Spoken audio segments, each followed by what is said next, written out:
അസ്സലാമു അലൈക്കും വറഹ്മത്തുള്ളാഹി വബറകാതുഹു. മുനീറിൻ്റെ അടുത്തുപോയ അബൂബക്കറിക്കയെ അക്ഷമാപൂർവം വെയിറ്റ് ചെയ്യുകയായിരുന്നു നമ്മുടെ ജുമാനയും സുമിയും. എന്താണ് അവിടെ സംഭവിച്ചിരിക്കുന്നത് എന്ന് അറിയാനുള്ള ആകാംക്ഷയിൽ അവരിങ്ങനെ ഇരുപ്പുറക്കാതെ അങ്ങോട്ടും ഇങ്ങോട്ടും നടക്കുകയാണ്. ജുമാനക്ക് എത്രയായാലും തൻ്റെ പ്രിയപ്പെട്ട സഹോദരനല്ലേ. അതുപോലെ തന്നെ സുമിക്കും ഒരിക്കൽ തൻ്റെ എല്ലാമെല്ലാമായിരുന്ന തൻ്റെ പ്രിയതമനായിരുന്നു. ഇന്ന് അങ്ങനെ ഒരു ബന്ധമില്ലെങ്കിലും അബൂബക്കറിക്കാൻ്റെയും ജുമാനയുടെയും വിഷമം കണ്ടപ്പോൾ അവളുടെ മനസ്സും അറിയാതെ എന്ത് സംഭവിച്ചു എന്ന് അറിയാനുള്ള ആഗ്രഹത്തിലായിരുന്നു. സാധാരണ ഒരു മനുഷ്യന് എന്തെങ്കിലും വിഷമം വരുമ്പോൾ തന്നെ നല്ല മനസ്സുള്ള ആളുകൾക്ക് അവർക്ക് എന്തെങ്കിലും വിഷമം വന്നു കഴിഞ്ഞാൽ അവരോടുള്ളൊരു സഹതാപവും അനുകമ്പയും ഉണ്ടാവും. അതിലുപരി തനിക്ക് ഒരിക്കൽ പ്രിയപ്പെട്ടവനായിരുന്ന ഒരാൾ, അതുപോലെ തന്നെ ഇപ്പോൾ തനിക്ക് ഏറ്റവും വേണ്ടപ്പെട്ട ഒരാളുടെ മകനും.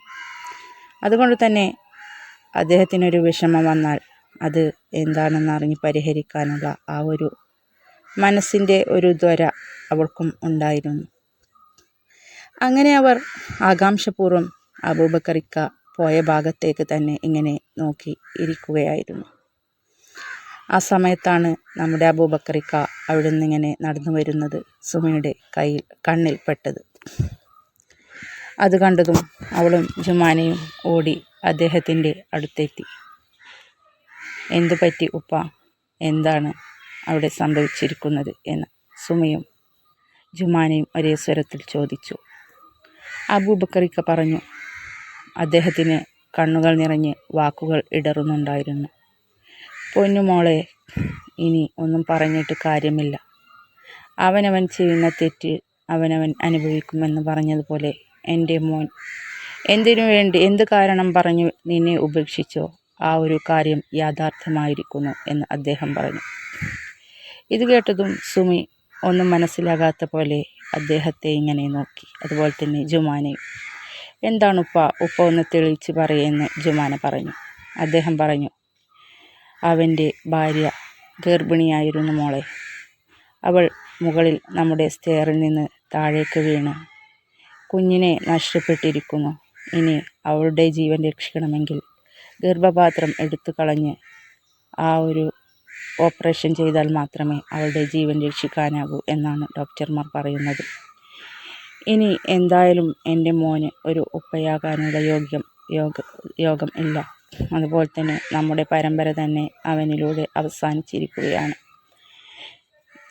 അവൻ എന്ത് കള്ളം പറഞ്ഞോ അത് ഇന്ന് അവൻക്ക് തിരിച്ചു കിട്ടിയിരിക്കുകയാണ്. എന്ത് കള്ളം പറഞ്ഞ് നിന്നെ ഉപേക്ഷിച്ചോ അത് യാഥാർത്ഥ്യമായിരിക്കുകയാണ്. അവനവൻ ചെയ്തതിൻ്റെ ഫലം അവനവൻ തന്നെ അനുഭവിക്കുമെന്ന് പറയുന്നത് എത്ര സത്യം എന്നെല്ലാം പറഞ്ഞുകൊണ്ട് ആവലാതിപ്പെട്ടുകൊണ്ട് അദ്ദേഹം ഇങ്ങനെ പൊട്ടി കരയുകയാണ്. ഇത് കേട്ടതും സുമി പറഞ്ഞു, വിഷമിക്കല്ലേ ഉപ്പ, ഇനി അതൊന്നും പറഞ്ഞിട്ട് കാര്യമില്ല, എല്ലാം അള്ളാഹുവിൻ്റെ വിധി. ഇനി നമുക്ക് ബാക്കി കാര്യങ്ങൾ എന്താണ് എന്ന് വെച്ചാൽ അതിനുവേണ്ട കാര്യങ്ങൾ ചെയ്യാം. ഓപ്പറേഷൻ എന്തായാലും നടക്കട്ടെ. ഞാൻ പൈസയുടെ കാര്യം ആലോചിച്ച് ബുദ്ധിമുട്ടണ്ട, അതെല്ലാം ഞാൻ റെഡിയാക്കിക്കോളാം. ബാക്കി എല്ലാ കാര്യങ്ങളും നടക്കട്ടെ. നമ്മളെല്ലാവരും ഇവിടെ തന്നെയുണ്ടല്ലോ. ഇനി ഞാൻ എന്തായാലും ഓപ്പറേഷൻ കഴിഞ്ഞിട്ടേ വീട്ടിലേക്ക് പോകുന്നുള്ളൂ എന്ന് പറഞ്ഞു. അവൾ ആ ഒരു വാക്ക് പറഞ്ഞപ്പോൾ അദ്ദേഹത്തിന് ഒരുപാട് ആശ്വാസമായി. ഇതാണ് മോളെ പടച്ചവൻ്റെ ഒരു കളി. കാരണം ആര് നിന്നെ തള്ളിക്കളഞ്ഞോ അയാൾക്ക് നീ ഇന്ന് ഉപകാരപ്പെട്ടിരിക്കുന്നു. അതാണ് പടച്ചവൻ്റെ ഒരു കളി എന്നെല്ലാം പറഞ്ഞു. എന്നാൽ നമുക്ക് വേഗം ലേബർ റൂമിൻ്റെ അങ്ങോട്ട് പോവാം, അവിടെ അവൻ ഒറ്റക്കാണ് എന്ന് അബൂബക്കറിക്ക പറഞ്ഞു. ഇത് കേട്ടതും ജുമാനയും സുമയും പറഞ്ഞു, എന്നാൽ നമുക്ക് അങ്ങോട്ട് പോകാം എന്ന് പറഞ്ഞുകൊണ്ട് അവരും മുനീറിൻ്റെ അടുത്തെത്തി. അബൂബക്കറിക്കയും ജുമാനയും മുനീറിൻ്റെ അടുത്തെത്തി. സുമി അവിടെ മാറി ഒരു കസേരയിൽ ഇരുന്നു. മുനീറിന് സുമിയെ നോക്കാനുള്ള ധൈര്യമുണ്ടായിരുന്നില്ല. അവനിങ്ങനെ തലകുമ്പിട്ട് തന്നെ ഇരിക്കുകയാണ്. സുമിയും ഒരു മാത്ര അവനെ നോക്കിയപ്പോൾ അവൻ വളരെ വിഷമത്തോടെ ഇരിക്കുന്നതാണ് കണ്ടത്. ആ ഒരവസ്ഥയിൽ കണ്ടപ്പോൾ അവളുടെ മനസ്സിൻ്റെ ഉള്ളിൽ എവിടെയോ ഒരു ചെറിയ വിങ്ങൽ അനുഭവപ്പെട്ടു. എന്നാലും അവൾ അതൊന്നും പുറത്തു കാണിക്കാതെ അവിടെ ഇരുന്നു കൊണ്ട് തന്നെ ഫായിസിനെയും ഷാജഹാനിക്കായെ വിളിച്ച് കാര്യങ്ങൾ പറഞ്ഞു. അവർ രണ്ടുപേരും പറഞ്ഞു. ഫായിസ് പറഞ്ഞു, ഞാനും അങ്ങോട്ട് ഇപ്പോൾ തന്നെ വരാം. ഷാജഹാനിക്ക പറഞ്ഞു, മോളെ, അവിടെ എന്താണ് വേണ്ടതെന്ന് വെച്ച് കഴിഞ്ഞാൽ വേണ്ട പോലെ നീ ചെയ്തു കൊടുക്ക്, ഒരു കുറവും വരുത്തരുത്. എന്തായാലും എൻ്റെ പ്രിയപ്പെട്ട ചങ്ങാതിയുടെ മകനല്ലേ. അവൻ വേദനിച്ചാൽ അതിൻ്റെ ഇരട്ടി അവൻ്റെ ഉപ്പാടെ മനസ്സ് വേദനിക്കും. അതെനിക്ക് സഹിക്കില്ല, എൻ്റെ പ്രിയ ചങ്ങാതിയുടെ മനസ്സ് വേദനിക്കുന്നത്. അതുകൊണ്ട് തന്നെ അവിടെ എന്തു വേണമെങ്കിലും എന്താണെന്ന് വെച്ച് ചെയ്തു കൊടുത്ത് എല്ലാം കഴിഞ്ഞ് റാഹത്തായതിൻ്റെ ശേഷം നീ വന്നാൽ മതി എന്നുകൂടി അദ്ദേഹം കൂടി പറഞ്ഞപ്പോൾ സുമിക്ക് ആശ്വാസമായി.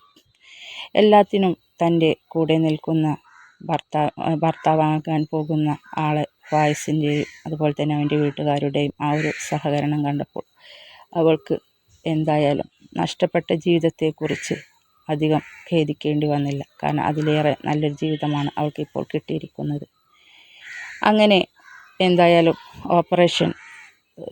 ഓപ്പറേഷനുള്ള നടപടികളെല്ലാം പൂർത്തിയായി. പൈസ കെട്ടിവെച്ചു. അതേപോലെ തന്നെ പേപ്പേഴ്സുകളെല്ലാം നമ്മുടെ മുന്നിൽ സൈൻ ചെയ്തു. അപ്പോഴാണ് ഒരു സിസ്റ്റർ വന്ന് പറഞ്ഞത്, പേഷ്യൻറ്റിന് കുറച്ച് ബ്ലഡ് ആവശ്യമുണ്ട്, O പോസിറ്റീവ് രക്തമാണ് വേണ്ടത്, പെട്ടെന്ന് തന്നെ അറേഞ്ച് ചെയ്യണം നിങ്ങൾ എന്ന് പറഞ്ഞു. ഇത് കേട്ടതും നമ്മുടെ മുനീർ എന്ത് ചെയ്യണമെന്നറിയാതെ ദയനീയമായി അവൻ്റെ ഉപ്പാൻ്റെയും അതുപോലെ തന്നെ നമ്മുടെ ജുമാനയുടെയും എല്ലാം മുഖത്തേക്ക് നോക്കി. സുമിയെ നോക്കാനുള്ള ധൈര്യം അവനുണ്ടായിരുന്നില്ല.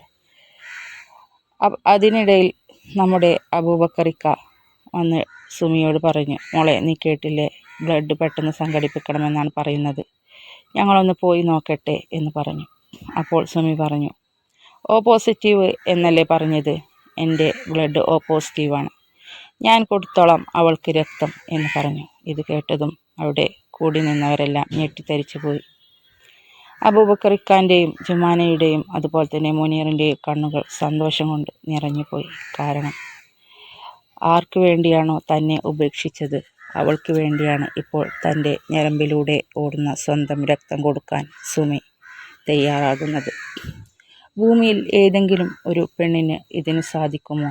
അത്രയും നല്ല തങ്കപ്പെട്ടുള്ള മനസ്സുള്ള ഒരാൾക്ക് മാത്രമേ തൻ്റെ ആദ്യ ഭർത്താവിനെ തട്ടിയെടുത്തവരുടെ ജീവൻ രക്ഷിക്കാൻ വേണ്ടി സ്വന്തം ഞരമ്പിലൂടെ ഓടുന്ന ബ്ലഡ് കൊടുക്കാൻ കഴിയുകയുള്ളൂ.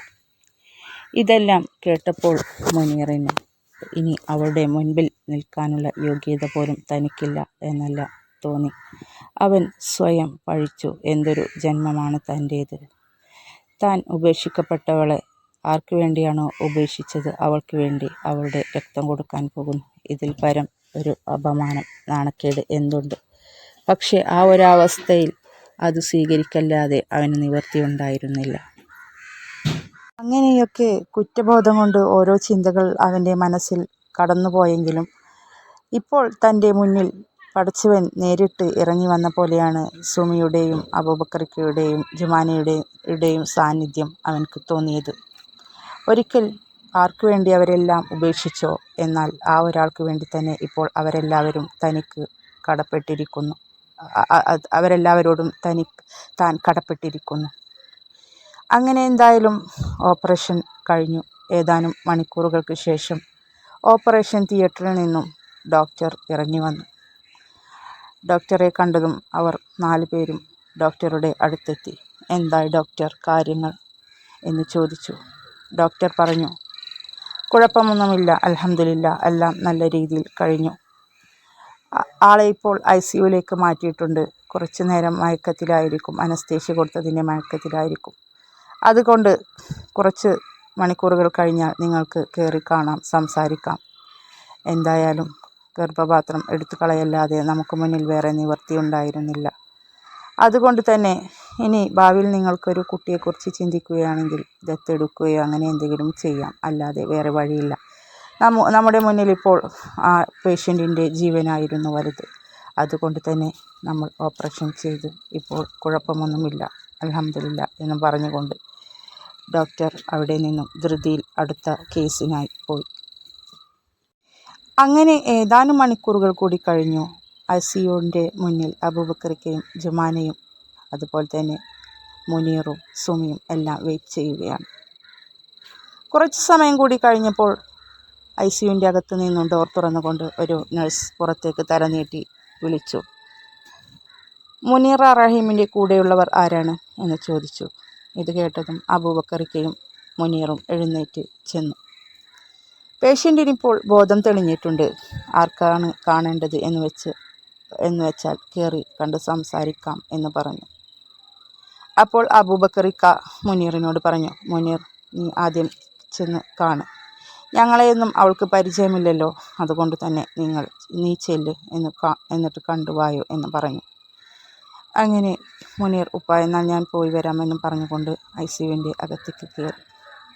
അവനിങ്ങനെ ചെല്ലുമ്പോൾ നമ്മുടെ റഹീമ ഇങ്ങനെ കണ്ണടച്ച് കിടക്കുകയാണ്. അവളുടെ തൊട്ടടുത്ത് തന്നെ ഒരു ചെയർ ഇരിപ്പുണ്ട്.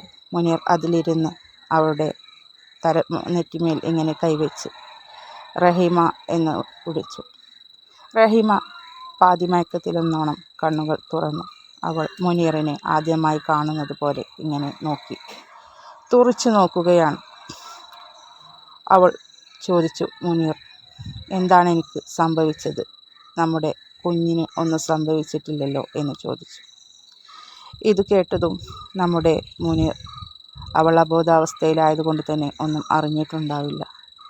അതുകൊണ്ട് തന്നെ ഇനി അവളെ പറഞ്ഞ് മനസ്സിലാക്കണം എന്ന് വിചാരിച്ച് അവൻ്റെ കണ്ണിങ്ങനെ നിറഞ്ഞു ഒഴുകുന്നുണ്ടായിരുന്നു. ഇത് കണ്ടതും നമ്മുടെ റഹീമ ചോദിച്ചു, എന്താണ് മുനീർ, എന്തു പറ്റി? അപ്പോൾ നമ്മുടെ മുനീർ മനസ്സിൽ വിചാരിച്ചു, ഈ കുഞ്ഞ് വളരെ അധികം ശല്യമാണെന്നും ആ കുഞ്ഞ് നശിച്ചു പോയാൽ മതിയെന്നും അവൾ എപ്പോഴും പറയുന്നതാണ്. പക്ഷേ ഇപ്പോൾ അവൾ നമ്മുടെ കുഞ്ഞിന് ഒന്നും പറ്റിയില്ലല്ലോ എന്നാണ് ചോദിക്കുന്നത്. പടച്ച റബ്ബേ, ഇനി ആ കുഞ്ഞ് പോയി എന്നറിഞ്ഞാൽ അവൾ എന്താണ് വിചാരിക്കുക? കാരണം കുഞ്ഞ് നഷ്ടപ്പെട്ടു എന്ന് പറയുമ്പോൾ അവൾക്ക് അത്ര വിഷമമൊന്നും കാണില്ല. പക്ഷേ ഇനി ഒരിക്കലും ഉമ്മയാവാൻ സാധിക്കില്ല എന്ന കാര്യം അവളെ പറഞ്ഞ് മനസ്സിലാക്കാൻ താൻ പാടുപെടേണ്ടി വരും എന്നെല്ലാമാണ് അവൻ വിചാരിച്ചത്. പക്ഷേ അവൻ്റെ ആ ധാരണയെല്ലാം തിരുത്തിക്കൊണ്ടാണ് അവൾ നമ്മുടെ കുഞ്ഞിനൊന്നും സംഭവിച്ചില്ലല്ലോ എന്ന് ചോദിച്ചത്.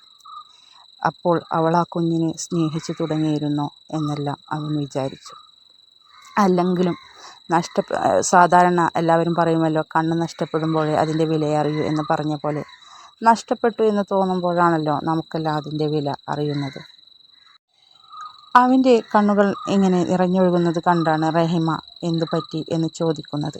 അവൻ എന്തു മറുപടി പറയും എന്നാലോചിച്ച് ഒരു നിമിഷം ആകെ ചിന്താധീനയായി. അവൻ പറഞ്ഞു, റഹീമ, ഒന്നും നമ്മൾ ആഗ്രഹിക്കുന്നത് പോലെയല്ല, നമ്മൾ ആഗ്രഹിച്ചതല്ല, പടച്ചവൻ്റെ വിധി ചിലപ്പോൾ മറിച്ചായിരിക്കും. അതുകൊണ്ട് ഞാൻ പറയുന്ന കാര്യം കേട്ട് നീ അപ്സെറ്റാവരുത്. എല്ലാം സഹിക്കാനുള്ള കരുത്ത് നിൻ്റെ മനസ്സിനുണ്ടാവണം എന്നെല്ലാം പറഞ്ഞപ്പോൾ റഹീമ എന്താണവൻ പറയാൻ പോകുന്നത് എന്നുള്ള ആകാംക്ഷയിൽ അവൻ്റെ മുഖത്തേക്ക് തന്നെ ഇങ്ങനെ ഉറ്റുനോക്കി. അവൻ പറഞ്ഞു, ആ കുഞ്ഞിനെ നീ ഒരിക്കലും ആഗ്രഹിച്ചിരുന്നില്ലല്ലോ, അതുകൊണ്ട് തന്നെ ആ കുഞ്ഞ് നിന്നെയും എന്നെയും വിട്ട് പോയിരിക്കുന്നു ഈ ഭൂമിയിൽ നിന്ന്. നീ എന്താണോ ആഗ്രഹിച്ചത് അതുപോലെ തന്നെ പടച്ചവൻ അതുപോലെയാക്കി എന്നെല്ലാം പറഞ്ഞു. ഇത് കേട്ടതും റഹീമക്ക് സങ്കടം കൊണ്ട് അവളുടെ കണ്ണുകൾ നിറഞ്ഞൊഴുകി. എന്തു പറയണമെന്ന് അവൾക്ക് മനസ്സിലായില്ല. ഒരു വേള അവൾ ആ ഒരു വീഴ്ചയിൽ തൻ്റെ കുഞ്ഞിന് ഒന്നും സംഭവിക്കരുത് എന്നായിരുന്നു ആഗ്രഹിച്ചിരുന്നത്. എന്നാൽ ആ കുഞ്ഞാണ് ഇപ്പോൾ നഷ്ടപ്പെട്ടു എന്ന് പറയുന്നത്. അതോടൊപ്പം തന്നെ മുനീർ ഒരു കാര്യം കൂടി പറഞ്ഞു, ഇനി ഞാൻ പറയാൻ പോകുന്ന കാര്യം നീ അതിലേറെ സമചിത്തതയോടെ കേൾക്കണം. എല്ലാം സഹിക്കാനുള്ള കരുത്ത് നിനക്കുണ്ടാവണം. ഈ കുഞ്ഞെന്നല്ല, ഇനിയൊരു കുഞ്ഞും നിനക്ക് ഉണ്ടാവില്ല, നമുക്കുണ്ടാവില്ല. ഇനി ഒരു കുഞ്ഞിനും ഉമ്മയാവാനോ ആ കുഞ്ഞിനൊന്ന് പാലൂട്ടാനോ ഉള്ള ഭാഗ്യം നിനക്കില്ല. നീ ഒരു കുഞ്ഞ് വേണ്ട എന്ന് ആഗ്രഹിച്ചതും ഇനി ഒരിക്കലും നിനക്കൊരു കുഞ്ഞുണ്ടാവാത്ത രീതിയിലാണ് പടച്ചവൻ നിന്നെ പരീക്ഷിച്ചിരിക്കുന്നത്. ഇത് കേട്ടതും റഹീമ അവളൊരു ഓപ്പറേഷൻ കഴിഞ്ഞ ഒരു പേഷ്യൻ്റാണ് എന്ന് പോലും ആലോചിക്കാതെ അവിടെ നിന്നും ചാടി എണീറ്റു. മുനീർ, എന്താണ് നീ പറഞ്ഞത്? എന്താണ് നീ പറഞ്ഞതിൻ്റെ അർത്ഥം? എനിക്കൊന്നും മനസ്സിലാവുന്നില്ല, ഒന്ന് തെളിയിച്ച് പറ മുനീർ എന്ന് പറഞ്ഞുകൊണ്ട് അവനെ ഇങ്ങനെ പിടിച്ചു കുലുക്കി. ഇത് കണ്ടതും അപ്പുറത്തിരിക്കുന്ന ഒരു നഴ്സ് വന്ന് പറഞ്ഞു, പേഷ്യൻറ്റിനോട് കൂടുതൽ സംസാരിക്കാൻ പാടില്ല എന്ന് നിങ്ങൾക്കറിയില്ലേ? ഇപ്പോൾ ഓപ്പറേഷൻ കഴിഞ്ഞതിൽ എന്തെങ്കിലും സംഭവിച്ചാൽ നാളെ ഞങ്ങൾക്കാവും കുറ്റം, ഞങ്ങളുടെ ഹോസ്പിറ്റലിനാവും. പിന്നെ അതിൻ്റെ പേരിൽ നിങ്ങൾ പുറത്തു പോകൂ എന്നെല്ലാം പറയുന്നുണ്ട്. ഇത് കേട്ടതും മുനീർ പറഞ്ഞു, റഹീമ നീ അവിടെ കിടക്ക്, ഞാൻ പറയുന്നത് ഒന്ന് സാവകാശം കേട്ട് മനസ്സിലാക്ക്, ഇല്ലെങ്കിൽ എന്നെ ഇവിടുന്ന് ഇവർ നഴ്സുമാർ പുറത്താക്കും. അതുകൊണ്ട് ഞാൻ പറയുന്നത് നീ കേൾക്ക്. ഈ ഒരു സാഹചര്യത്തിൽ നിനക്ക് ഞാനും എനിക്ക് നീയും താങ്ങായേ പറ്റൂ. നിനക്കിനി ഒരു കുഞ്ഞിൻ്റെയും ഉമ്മയാകാൻ ഭാഗ്യമില്ല. നിൻ്റെ ഗർഭപാത്രം ആ വീഴ്ചയിൽ അതിന് ക്ഷതം പറ്റി. അതുകൊണ്ട് തന്നെ ഇനി നിൻ്റെ ജീവൻ രക്ഷിക്കാൻ അത് എടുത്തു കളയുകയല്ലാതെ നിവർത്തിയുണ്ടായിരുന്നില്ല. അതുകൊണ്ട് തന്നെ അത് എടുത്തു കളഞ്ഞു എന്ന് പറഞ്ഞു. ഇത് കേട്ടതും റഹീമ പൊട്ടിക്കരഞ്ഞുകൊണ്ട് ആ ബെഡിലേക്ക് കിടന്നു. കുറേ നേരം അവളിങ്ങനെ പൊട്ടി കരഞ്ഞു. മുനീറും വിചാരിച്ചു കുറച്ചു നേരം അവളൊന്ന് കരയട്ടെ, എല്ലാം മനസ്സിൽ നിന്നൊഴിഞ്ഞ് മനസ്സ് ശാന്തമാവുമ്പോൾ അവൾ എല്ലാം മനസ്സിലാക്കിക്കോളും എന്ന് പറഞ്ഞു. അവൻ പറഞ്ഞു, പിന്നെ ഉപ്പയും ജുമാനയും സുമിയും അവരെല്ലാം പുറത്ത് നിൽക്കുന്നുണ്ട്. ഇത് കേട്ടതും നമ്മുടെ റഹീമക്ക് ആകെ ദേഷ്യം വന്നു. അവൾ പറഞ്ഞു, ഓഹോ, അപ്പോൾ ഞാനിങ്ങനെ ഒരു അവസ്ഥയിൽ കിടന്ന സമയത്ത് നിങ്ങളെല്ലാവരും ഒന്നായി അല്ലേ എന്ന് ചോദിച്ചു. അപ്പോൾ നമ്മുടെ മുന്നിൽ പറഞ്ഞു, റഹീമ നീ നമ്മുടെ സിറ്റുവേഷൻ മനസ്സിലാക്കാതെ സംസാരിക്കരുത്. നിൻ്റെ ജീവൻ രക്ഷിക്കണമെങ്കിൽ ഒരുപാട് പണം ആവശ്യമായിരുന്നു. ഞാൻ എവിടെ പോയി ഉണ്ടാക്കും ആ പണം? ആ സാഹചര്യത്തിലാണ് പടച്ചവൻ്റെ അനുഗ്രഹം പോലെ അവർ 3 പേരും എൻ്റെ മുന്നിൽ വന്നത്. ഓപ്പറേഷനുള്ള പേപ്പർ പോലും ഞാൻ സൈൻ ചെയ്തു കൊടുത്തത് അവരെ കണ്ട ശേഷമാണ്. കാരണം ഡോക്ടർ പറഞ്ഞത് ഓപ്പറേഷനുള്ള പണം കെട്ടാതെ ഓപ്പറേഷൻ ചെയ്യാൻ പറ്റില്ല എന്നാണ്. ആ ഒരു നിമിഷം വൈകിയിരുന്നെങ്കിൽ ആ ഒരു കുഞ്ഞിൻ്റെ കൂടെ നിൻ്റെ ജീവൻ പോലും നഷ്ടപ്പെടുമായിരുന്നു. ആ ഒരു സാഹചര്യത്തിലാണ് അവരെ പടച്ചവൻ മുന്നിലിറങ്ങിയ പോലെ ഞാൻ കണ്ടത്. പിന്നെ എല്ലാം അവരായിരുന്നു ചെയ്തിരുന്നത്.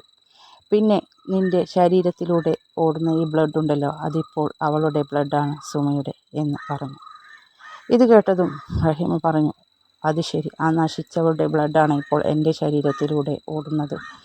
എനിക്കിതൊന്നും സഹിക്കാൻ കഴിയുന്നില്ല മുനീർ, എല്ലാം കൂടി എനിക്ക് ആകെ ഭ്രാന്തെടുക്കുന്നു എന്ന് പറഞ്ഞു. അപ്പോൾ മുനീർ പറഞ്ഞു, നമ്മൾ ചെയ്തതിനുള്ള ശിക്ഷ നമ്മൾ അനുഭവിച്ചു, പടച്ചവൻ അതിന് തിരിച്ചു തന്നു. ഞാനതുമായി പൊരുത്തപ്പെട്ട് കഴിഞ്ഞു, ഇനി നീയും അതുമായി പൊരുത്തപ്പെട്ടേ മതിയാകൂ എന്നെല്ലാം അവളോട് അവൻ പറഞ്ഞു. ഒരു വാക്കുപോലും ശബ്ദിക്കാൻ കഴിയാതെ റഹീമ അവിടെ കണ്ണുമടച്ച് കിടന്നു. ഇത് കണ്ടതും നഴ്സ് പറഞ്ഞു, ഇനി മതി, ഇനി നിങ്ങൾ പുറത്തു പോകൂ, പേഷ്യൻ്റ് കുറച്ചു നേരം ഉറങ്ങിക്കോട്ടെ, കുറച്ചുകൂടി കഴിഞ്ഞാൽ റൂമിലേക്ക് മാറ്റും, അതുകൊണ്ട് ഇപ്പോൾ നിങ്ങൾ പുറത്തു പോകൂ എന്നും പറഞ്ഞുകൊണ്ട് മുനീറിനെ അവിടെ നിന്ന് പറഞ്ഞയച്ചു. അങ്ങനെ ICUവിൽ നിന്നും കണ്ണു നിറഞ്ഞ് അതിങ്ങനെ തുടച്ചുകൊണ്ട് പുറത്തേക്ക് വരുന്ന മുനീറിനെയാണ് അബൂബക്കറും ജുമാനയും സുമയും കാണുന്നത്. അദ്ദേഹം ചോദിച്ചു, എന്തു പറ്റി മോനെ, അവളെ കണ്ടില്ലേ, സംസാരിച്ചില്ലേ, കുഴപ്പമൊന്നുമില്ലല്ലോ എന്ന് ചോദിച്ചു. മുനീർ പറഞ്ഞു, ഞാൻ അവളോട് എല്ലാ കാര്യവും പറഞ്ഞു. അവൾക്ക് ആദ്യം അതൊന്ന് ഉൾക്കൊള്ളാനുള്ള മനസ്സുണ്ടായിരുന്നില്ല, പിന്നെ അതുമായി പൊരുത്തപ്പെട്ടു പോവുകയല്ലാതെ നിവർത്തിയില്ലല്ലോ. ഇപ്പോൾ അവൾക്കെല്ലാം അറിയാം. എല്ലാം അറിഞ്ഞതിൻ്റെ ശേഷമാണ്, എല്ലാ കാര്യവും സംസാരിച്ചതിൻ്റെ ശേഷമാണ് ഞാൻ പുറത്തേക്ക് വന്നത് എന്ന് പറഞ്ഞു. അങ്ങനെ നമ്മുടെ സുമി അബൂബക്കറിക്കാനോടും ജുമാനയോടും പറഞ്ഞു, ഉപ്പ, ജുമാന, എന്നാൽ ഇനി ഞാൻ വീട്ടിലേക്ക് പോവുകയാണ്. എന്ത് കാര്യമുണ്ടെങ്കിലും എന്താവശ്യമുണ്ടെങ്കിലും വിളിക്കാൻ മറക്കരുത്. ഞാൻ വരേണ്ട കാര്യമാണെങ്കിൽ ഞാൻ ഓടിയെത്തും. അതുപോലെ തന്നെ പൈസയുടെ ആവശ്യമാണെങ്കിൽ അത് ഞാൻ എത്തിച്ചു തരും. എന്ത് ആവശ്യമുണ്ടെങ്കിലും വിളിക്കാൻ മറക്കരുത് എന്ന് പറഞ്ഞു. അപ്പോഴേക്കും ഫായിസും അവളെ കൊണ്ടുപോകാനെത്തി. അങ്ങനെ സുമിയും ഫായിസും വീട്ടിലേക്ക് പോയി. അതുപോലെ തന്നെ നമ്മുടെ റഹീമയുടെ ICUവിൽ നിന്നും നഴ്സ് പറഞ്ഞു, റഹീമയെ റൂമിലേക്ക് മാറ്റുകയാണ് എന്ന്. ഒരു സ്ട്രക്ചറിൽ റഹീമയെ ഇങ്ങനെ പുറത്തേക്ക് കൊണ്ടുവന്നു ഒരു സ്റ്റാഫ്. അതിനു പിന്നാലെയായി റൂമിലേക്ക് മുനീറും അബൂബക്കറിക്കയും ജുമാനയും റഹീമയെ മാറ്റുന്ന റൂമിലേക്ക് അങ്ങനെ അതിൻ്റെ കൂടെ പോയി.